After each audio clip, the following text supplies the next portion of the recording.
আসসালামু আলাইকুম। আমার চ্যানেলে আপনাদের সকলকে স্বাগত। 5ই আগস্টের ছাত্রলীগ থেকে বের হয়ে আসা সবচেয়ে বড় মির্জাফর হচ্ছে এই সার্ভিস আলম। সার্ভিস আলম ছিল ছাত্রলীগের 3য় শ্রেণীর একজন কর্মী। সে এখন একটি দলের মুখ্য নেতা হয়ে গিয়েছে। সে নাকি উত্তরাঞ্চলের মুখ্য সংগঠক। ওকে ফাইন, এই সার্ভিস আলম এখন কোথায়? সার্ভিস আলমের গলার টিউন এখন নিচে নেমে গেছে কেন? এই সার্ভিস আলম সে কার সাথে বেয়াদবি করেনি? বাংলাদেশের একদম উপরস্থ যত নেতা আছে, শেখ হাসিনার পরবর্তী এবং তারেক জিয়ার পরবর্তী, সকলের সাথে তো বেয়াদবি করেছে এবং শেখ হাসিনার সাথেও করেছে, তারেক জিয়ার সাথেও করেছে। এই সার্ভিস আলম নিজেকে বাংলাদেশের হত্যাকর্তা মনে করা শুরু করে দিয়েছিল। তার বাবাও আওয়ামী লীগ থেকে সুযোগ সুবিধা নিয়ে জনপ্রতিনিধি হয়েছে পঞ্চগড়ে একটি উপজেলায়। আর এই সার্ভিস আলম জায়গা বরাবর কিন্তু মির্জাফরের মতো কাজটা করেছে। কিন্তু এই সার্ভিস আলমের ভবিষ্যৎ কী? এই সার্ভিস আলম এখন কোথায় আছে? এই সার্ভিস আলম এখন মিডিয়াতে এসে বালপাকনামি করছে না কেন? নিশ্চয়ই কোনো কারণ আছে। অনেকেই বলছে এই সার্ভিস আলম চাপে পড়ে আওয়ামী লীগ রাজনীতিতে ফিরুক চাচ্ছে।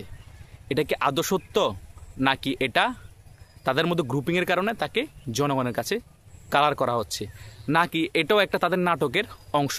তারা তো বিভিন্ন সময় বিভিন্ন ধরনের নাটক করে, নিজেরাই করে স্বচ্ছতা প্রমাণ করার জন্য। যেমন এই গতকালকে না দেখেন, ইসি নাকি তাদেরকে নিবন্ধন দিবে না। 20 তারিখ পর্যন্ত সময় ছিল তাদের 3 মাসের শর্ত পূরণের জন্য। ওরা আরও 3 মাস চেয়েছে, কিন্তু ইসি তাদের নিবন্ধন বাতিল করে দিছে। এটা কি আপনাদের আদৌ বিশ্বাস হয়? এটা কেন করেছে? আমি 2টো অপশন দিয়েছিলাম, আপনারা সেকেন্ড অপশন চুজ করেছেন। সেকেন্ড অপশনটা কী ছিল? যেটাকে জনগণকে আয়োবাস যে ইসি যে নিরপেক্ষ, কাউকে ছাড় দেয় না, তার প্রমাণের জন্য এটা করেছে। এই সকল বিষয় নিয়ে সার্ভিস আলমের কোনো বক্তব্য আছে? হাসনাত আবদুল্লাহ তেমন গুরুত্বপূর্ণ কোনো বক্তব্য দিয়েছে? দেয়নি। নাটকের অংশ দরকার ছিল পাবলিশ করে দিয়েছে। এখন এই সার্ভিস আলমকে নিয়ে ব্যাপারগুলো কেন আসতেছে? কাহিনী আছে। কাহিনী হচ্ছে সার্ভিস আলমকে দিয়ে এখন আওয়ামী লীগের ভিতরে ঢুকানোর চেষ্টা করতেছে। আওয়ামী লীগের ভিতরে যে রাজনৈতিক ব্যাপারগুলো ঘটতেছে সিনিয়র লেভেলের, সে এগুলো জানতে চাচ্ছে তাদের আগামীর পরিকল্পনা কি। এই পরিকল্পনাটা জেনে আওয়ামী লীগের তারা সামনের স্টেপটা ফেলবে। কারণ এখন রাজনীতি খুব জটিল পরিস্থিতিতে চলে এসেছে।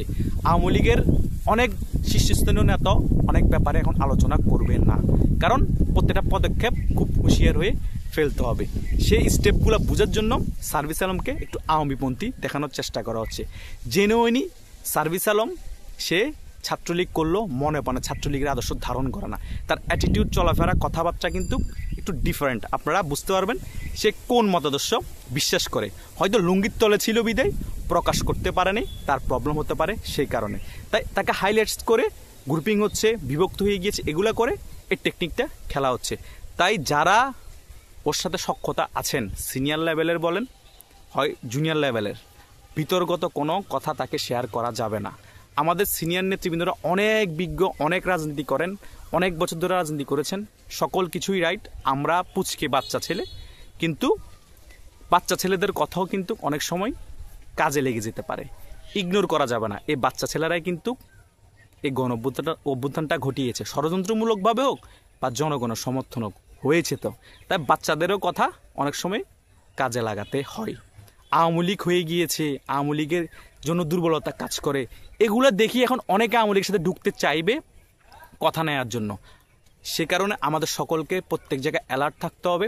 যারা বিভিন্ন গ্রুপ ব্যবহার করেন বিভিন্ন সোশ্যাল নেটওয়ার্কে, তারাও খুব অ্যালার্ট থাকতে হবে। অনেকেই এইসব বড় বড় গ্রুপে ঢুকার জন্য চেষ্টা করবে, কারণ তারা লোক লাগিয়ে রেখেছে।